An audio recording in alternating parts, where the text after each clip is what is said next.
আমার কলিজার বন্ধুরা, তোমরা সবাই কেমন আছো? আশা করছি সবাই অনেক ভালো আছো। আজ তোমাদের জন্য একটি মজাদার গল্প নিয়ে আসলাম। তাহলে চলো বন্ধুরা, বেশি কথা না বলে মূল ঘটনাটি শুরু করি। আমার মা অল্প বয়সে বিধবা হয় না, অনেকটা ভেঙে পড়েন। কারণ মায়ের বিয়ে হওয়ার 4 মাস পর বিধবা হন। আর আমার মা দেখতে অনেক সুন্দরী ছিলেন। বিধবা হওয়ার পর মাকে অনেকে বিয়ের প্রস্তাব দিয়েছে, কিন্তু মা তা কখনো গ্রহণ করেনি। আমার মায়ের একটাই স্বপ্ন ছিল, আর সেটা আমাকে নিয়ে। আমার মা আমার জন্যই দ্বিতীয় বিয়ে করেনি, কিন্তু মায়ের চাহিদা তো চলে যায়নি। আমার মাকে আমি খুব ভালোবাসতাম। আমার বয়স এখন 16 বছর, কিন্তু মা আমাকে জানি এক অন্য রকম সন্দেহ করতে শুরু করল। মা মনে করত আমি যখনই গোসল করতে বাথরুমে যেতাম মনে হতো যেন কেউ আমাকে দেখছে। সেখানে বাড়িতে আমার 12 বছরের ছেলে ছাড়া আর কেউ থাকত না। আমি বিধবা হয়েছি 4 বছর পার হয়ে গিয়েছিল। তারপর যখন গোসল থেকে বের হতাম, তখন সেখানে কেউ থাকত না।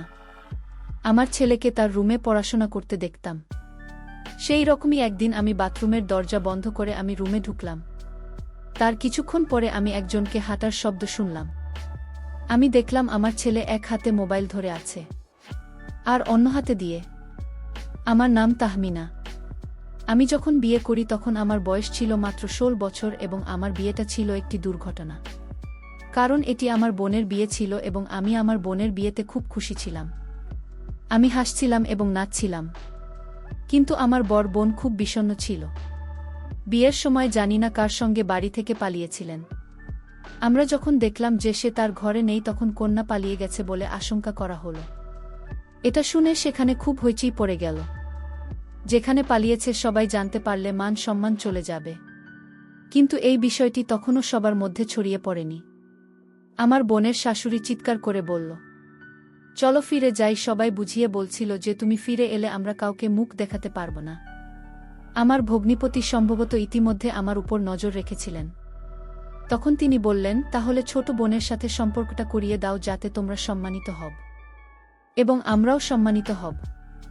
এরপরে লোকেরা যা কিছু করবে তা করবে। অন্তত তোমার মেয়ে দিয়ে তো হবে। আমি জানি না আমার বর বোন কি ভেবেছিল এবং বাড়ি থেকে পালিয়ে গিয়েছিল, কিন্তু তিনি সবাইকে বড় সমস্যায় ফেলেছেন। আমার ভগ্নিপতি সম্ভবত আমাকে পছন্দ করতেন, তাই তিনি তাৎক্ষণিকভাবে তা বললেন। তার মা তাকে থামিয়ে দিয়ে বলেছিল, এটা করো না। আমাদের এমন কোনো বাড়ির সাথে সম্পর্কিত হতে হবে না যেখানে একটি মেয়ে পালিয়ে গেছে। এটা কি ধরনের মানুষ? আমি জানি না তারা কিভাবে তাদের মেয়েদের লালন পালন করেছে, কিন্তু আমার ভগ্নী বললেন তাকে আমাকে বিয়ে করতে হবে। তখন আমার বয়স ছিল মাত্র 16 বছর। আমার বিয়ে দিয়ে দিল, এবং আমার ভগ্নিপতি, যিনি এখন আমার স্বামী ছিলেন, সে আমার চেয়ে 10 বছরের বড়। আমার বড় বোন পালিয়ে গেল, কিন্তু সে আমার প্রাণ নিয়ে গেল। আমি জানি না সে কোথায় ছিল, কিন্তু সে জন্য আমাকে আমার শ্বশুরবাড়িতে অনেক কিছু শুনতে হয়েছে। আমার মনে হচ্ছিল যেন আমি পালিয়ে আসি। কিন্তু অদ্ভুত ব্যাপার হলো, আমার স্বামী আমাকে খুব ভালোবাসতেন। সে আমাকে এভাবে ধরে রেখেছিল যেন সে আমাকে ভালোবেসে বিয়ে করেছেন। সারাদিন খারাপ কথা শোনার পর যখন আমি স্বামীর কাছে যেতাম, তখন আমার সব ক্লান্তি দূর হয়ে যেত। তিনি আমাকে হাসাতেন এবং আমার খুব যত্ন নিতেন। আমার স্বামীও যদি আমাকে কিছু বলতেন, তাহলে আমি হয়তো আমার জীবন শেষ করে দিতাম। বিয়ের প্রথম বছরে আমি মা হয়েছিলাম। ডাক্তার বলেন শিশুটি ছোট, তাই সে কিছু বলতে পারছে না। আমার স্বামী বললেন, আমি এই শিশুটিকে রাখব না, কারণ আমি আমার স্ত্রীর জীবন বাঁচাতে চাই। কিন্তু আমার শাশুড়ি ধরে চিৎকার করে উঠল এবং সে বলল, তোমার সন্তানের চেয়ে তোমার স্ত্রীকে বেশি দরকার। আমার শাশুড়ি বললেন, তুমি যদি এরকম কিছু করো তাহলে তোমাদের দুজনকেই বাড়ি ছেড়ে চলে যেতে হবে। কারণ বাড়িটি তার নামে ছিল এবং বাড়িটির কেবল আমরা অংশীদার ছিলাম। আমার শ্বশুর জীবিত ছিলেন না। আমার স্বামী ছিলেন একমাত্র সন্তান। আমার স্বামী খুব বিচলিত হয়েছিলেন। 9 মাস ধরে আমার স্বাস্থ্য খুব খারাপ ছিল। একটি সংকটময় সময়ে যখন আমার স্বামীকে জিজ্ঞাসা করা হয়েছিল যে তার স্ত্রী বা সন্তান কি কাকে বাঁচানো উচিত, তিনি বললেন, আমার স্ত্রীকে বাঁচাও। তখন আমার শাশুড়ি বললেন, আমরা শিশুটিকে বাঁচাতে। কিন্তু ডাক্তার বললেন, মেয়েটির স্বামী যা বলবে তাই হবে এবং তার স্বাক্ষরও থাকবে। আমার স্বামী বললেন, আমার স্ত্রীকে বাঁচাও। তবে আমার জীবনে রক্ষা পেয়েছে এবং আমার ছেলে নিরাপদে আছে। আমি বাড়ি ফিরে এলাম। এরপর আমার স্বামী আমার খুব যত্ন নেন। কিছুদিন পর আমার শাশুড়ি মারা যান। বাড়িটি আমার স্বামীর নাম হয়ে যায়। তখন আমার ছেলের বয়স ছিল 4 বছর। আমি আমার ছেলের নাম রাখলাম মাহাতি। আমার শাশুড়ি চলে যাওয়ার পরে আমার স্বামী এবং আমি বাড়িতে খুব সুন্দর জীবনযাপন করছিলাম। কিন্তু আমি জানি না আমাদের সুখী জীবনে কার কুনজর পড়েছিল এবং 4 বছর পরে আমার স্বামী একটি দুর্ঘটনায় মারা গেলেন। এটা ছিল আমার জীবনের সবচেয়ে বড় দুঃখ। তখন আমার ছেলের বয়স ছিল 8 বছর। আমি বলতে পারবো না কিভাবে আমি কষ্ট নিয়ে জীবন যাপন করেছি। সিদ্ধান্ত নিলাম আর কখনো বিয়ে করব না। আমি খুব অল্প বয়সে বিধবা হয়েছিলাম। বাবা মা বললেন, তুমি তোমার ছেলেকে আমাদের হাতে তুলে দাও, আমরা তাকে পিতা মাতার মতো লালন পালন করব। তুমি আবার বিয়ে করো। কিন্তু আমি আমার স্বামীকে প্রতিশ্রুতি দিয়েছিলাম যে আমি আমার ছেলের খুব যত্ন নেব। আমি আমার স্বামী ছাড়া অন্য কারো কথা ভাবতে চাইনি। আমার কাছে এটা ছিল বিশ্বাসঘাতকতা করার মতো। আমিও আমার স্বামীর স্মৃতির প্রতি বিশ্বাসঘাতকতা করতে চাইনি। সময় পার হতে শুরু করে। এক সময় পর আমার মা ও এই পৃথিবী থেকে চলে যান। তারপর আমার বাবাও জীবন আমাকে অনেক কষ্ট দিয়েছে। মৃত্যুর পর আমার বাবা মায়ের সম্পত্তি ও বাড়িও আমার নিয়ন্ত্রণে চলে আসে। তাদের খুব বেশি কিছু ছিল না, কিন্তু যাই থাক না কেন সবই আমার হয়ে গেল। কারণ আমার কোনো ভাইবোন ছিল না এবং আমার বড় বোন যখন থেকে বাড়ি থেকে পালিয়েছিল, কেউ জানত না সে কোথায় আছে। আমার মা বলতেন না জানি কোথায় আছে, জানি না সে বেঁচে আছে কিনা। মেয়েরা ঘরের বাইরে চলে গেল, সমাজ তার সাথে খুব খারাপ করে দেখে। তিনি যদি কন্যা সন্তানের মা হন তবে তার মেয়ের জীবন ধ্বংস হয়ে যাবে।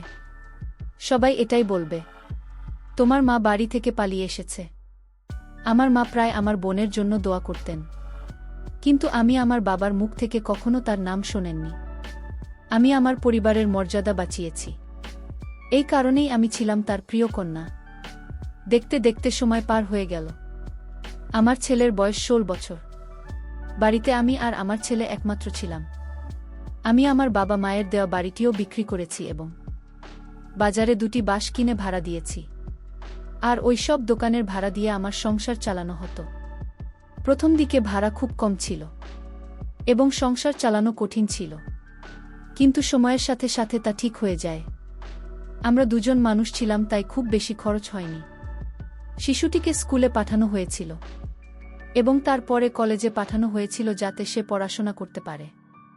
সে যদি ভালো চাকরি পায় তাহলে আমি একটি সুন্দর দেখে পুত্রবধূকে নিয়ে আসব। একা থাকার হৃদয় হঠাৎ আতঙ্কিত হতে শুরু করল।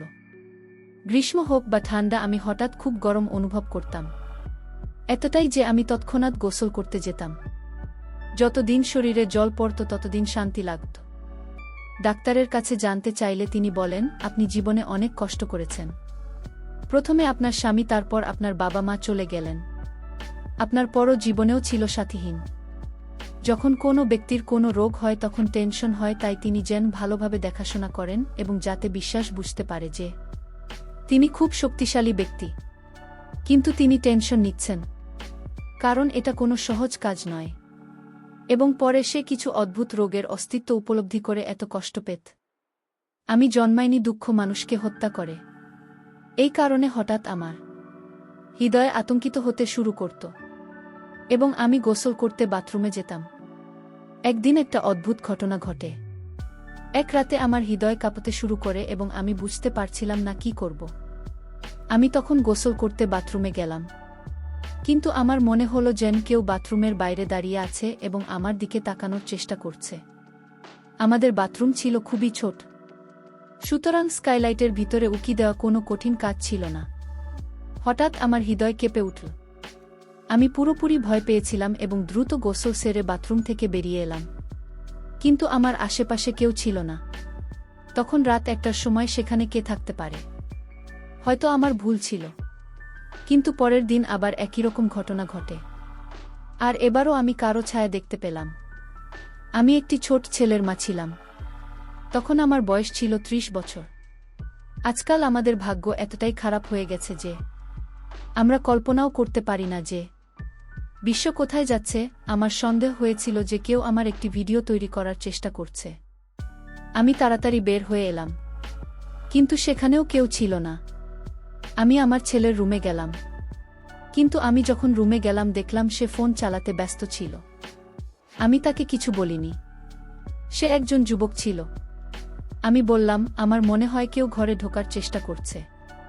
কিন্তু সেখানে কেউ ছিল না, বাইরের দরজা বন্ধ ছিল। সে বলল, এটা তোমার মনের ভুল, এখানে কেউ নেই। কিন্তু আমি জানতাম এটা মনের ভুল নয়। আমি তাকে বলেছিলাম যে কারো ছায়া দৃশ্যমান, এবং তাও একজন পুরুষের। এটি উপেক্ষা করার মতো কিছু ছিল না। তিনি কি হতে পারেন আমার বাড়িতে আবারও এমন ঘটনা ঘটেছে।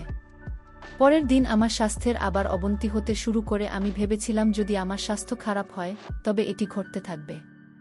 আমি বাথরুমে যাব না। বাথরুমটি ছিল বাড়ির উঠোনে। আমার ছেলের ঘর একটি বাথরুম ছিল, কিন্তু সেই ঘরটি আমার ছেলে ছিল। আমি বারবার সেখানে যেতে পারতাম না। ছেলে ঘুমিয়ে পড়ত, আমি তার ঘুমের ব্যাঘাত ঘটাতে পারি না। আমার স্বাস্থ্য খুব খারাপ হতে শুরু করে। আমি প্রথমে সেখানে কেউ আছে কি না তা জানার চেষ্টা করি, কিন্তু সেখানে কেউ ছিল না, বাইরের দরজা বন্ধ ছিল। আমি বাথরুমে গোসল করতে শুরু করলাম, কিন্তু আজ তার সীমা ছাড়িয়ে গেছে। আর আমি শুধু ছাই দেখেনি, তার পায়ের আওয়াজও শুনেছি। আমি খুব ভয় পেয়ে গিয়েছিলাম। আমি তৎক্ষণাৎ বাথরুমে বাতি বন্ধ করে দিলাম, যাতে বাইরে দাঁড়িয়ে থাকা কেউ আমাকে দেখতে না পারে। আমি আমার ছেলের ঘরের দিকে চিৎকার করতে শুরু করলাম। তখন আমার ছেলে বেরিয়ে এল।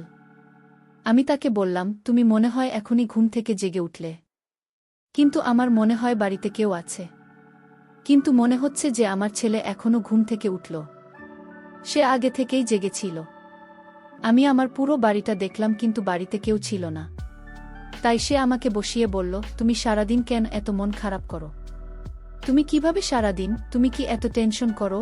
আমি আমার ছেলেকে আমি কি করে বলি যে আমি যখন বাথরুমে যাই তখন আমার মনে হয় কে যেন বাথরুমে পাশ দিয়ে হাঁটার চেষ্টা করে। আমি মাকে বললাম, মা, এটা তোমার মনের ভুল। আমি তো রাতে অনেক জেগে থাকি, আমি তো কিছু শুনতে পাই না।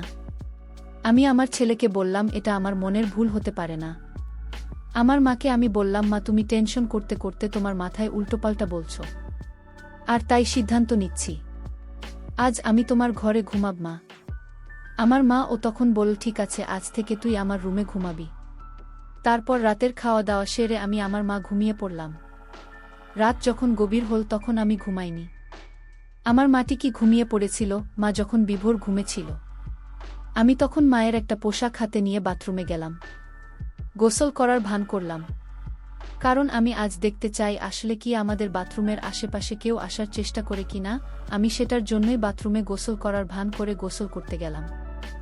এর আগের দিন আমি বাথরুমের দেওয়ালে একটা ছোট ফুটো করে রাখলাম, যাতে মোবাইলের ক্যামেরা দিয়ে বাইরের দৃশ্য ভিডিও হয়ে যায়।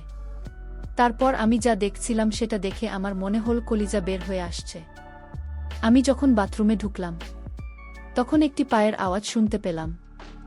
আর ঠিক তখনই আমি আমার মোবাইলটা বের করে বাথরুমের ফুটোর মধ্যে ক্যামেরা চালু করে দিয়েছিলাম। আর ঠিক তখনই আমি গোসল করার ভান করলাম। আর ঠিক তখনই বাহিরের লোকটি আমাকে ভিডিও করার চেষ্টা করছিল। আমার গোসল শেষ হয়ে গেলে আমি আমার মোবাইলটা হাতে নিয়ে মায়ের রুমে চলে আসি। তারপর মোবাইলের মধ্যে আমি যাকে দেখতে পেলাম সেটা আর কেউ না, আমার খালা, অর্থাৎ আমার মায়ের বোন। আমি মাকে বললাম, মা, তুমি যখন বাথরুমে গোসল করতে যেতে তখন তোমার বোন বাথরুমের পাশে দাঁড়িয়ে থাকত। মা এটা জানার পর খালাকে ফোন করে বাড়িতে আনলেন। খালাকে জিজ্ঞেস করা হলে সে বলল, আমি তোমার সম্পত্তি পাওয়ার জন্য তোমার গোসলের ভিডিও বানাতে চেয়েছিলাম, আর সেটা দিয়ে তোমাকে ব্ল্যাকমেল করতে চেয়েছিলাম। তুই এত বড় লোভী হতে পারলি। আমি আরও আমার ছেলেকে সন্দেহ করতাম। আমি মনে করতাম আমার ছেলে মনে হয় বাথরুমের পাশে দাঁড়িয়ে থাকত, কিন্তু আজ জানলাম আমার ছেলের সঠিক ছিল। আমার বিশ্বাস ছিল কোনো ছেলে তার মায়ের সাথে কোনো খারাপ আচরণ করতে পারে না। বন্ধুরা, সম্পত্তি পাওয়ার জন্য মা হাতির মাকে তার বড় বোন ব্ল্যাকমেল করতে চেয়েছিল। প্রিয় বন্ধুরা, গল্পটি ভালো লাগলে অবশ্যই কমেন্ট করে জানাবেন। আর নিয়মিত এমন আলাদা স্বাদের গল্প শুনতে ভিডিওটিতে লাইক এবং চ্যানেলটিকে সাবস্ক্রাইব করে সাথেই থাকুন। আর হ্যাঁ, নোটিফিকেশন বেলটি অল করে রাখবেন, যাতে পরবর্তী গল্প সবার প্রথমে আপনাদের কাছে পৌঁছে যায়। ধন্যবাদ বন্ধুরা, ধন্যবাদ সবাইকে।